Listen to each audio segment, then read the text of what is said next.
girl Lexi Pooh, and I'm back with another video. I know I've been gone for a long time. I just been having a lot on my plate, but today I'm just gonna do what I do best, which I think I do best.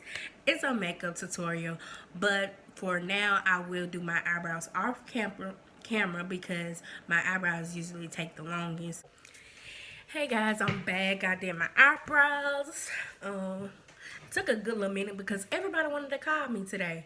So I did my eyebrows. I used my Love pomade from Five Below. I'm just gonna tell y'all what I used.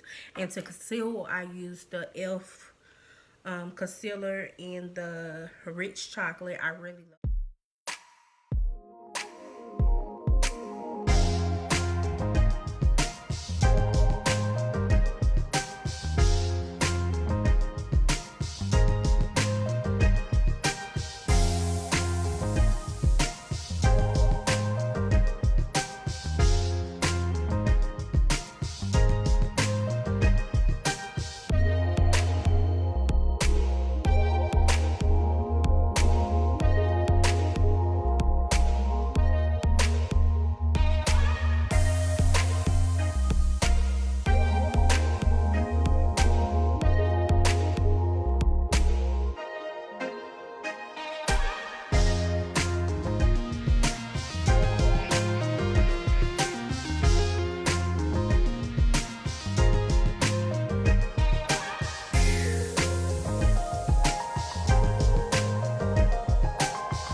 have another primer. I also use the F1. And the reason why I plan on trying to use a whole bunch of primer. Oh, I like this primer. I like this one. I like this hard candy better than this one. Because this one smells like, I don't know, like a medicine. And I caught that one on sale for 75 cents at Walmart, y'all. In their clearance sale. It's okay. I just don't like the smell. But my all-time favorite one is this one. And I really like the next one too. But the reason why I'm planning on using like a lot of primer, because I noticed that I have big pores. And so I want my skin to look smooth, which it do. I just want to see what's different if I use multiple primers. Okay.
lashes are magnetic. This is the brand. This is the brand. Got it ordered it off Amazon. I will leave the link in the description box for you guys. I love them. They're easy to apply. And yeah, it make my eye pop. Like, I'm glad I started looking into lashes because the other lashes, like the regular lashes with the regular glue, no, take too long. It takes too long. But yeah, be sure to like, comment, and subscribe if you want to see more makeup look. And you also, if y'all want to see how I got this bun or style my locks, I'm pretty sure I'm gonna make a video about styling these locks for you guys. But if you want to, just leave a comment down below and tell me how I did on this makeup look. Let me come in closer. Alright, y'all. Toodles.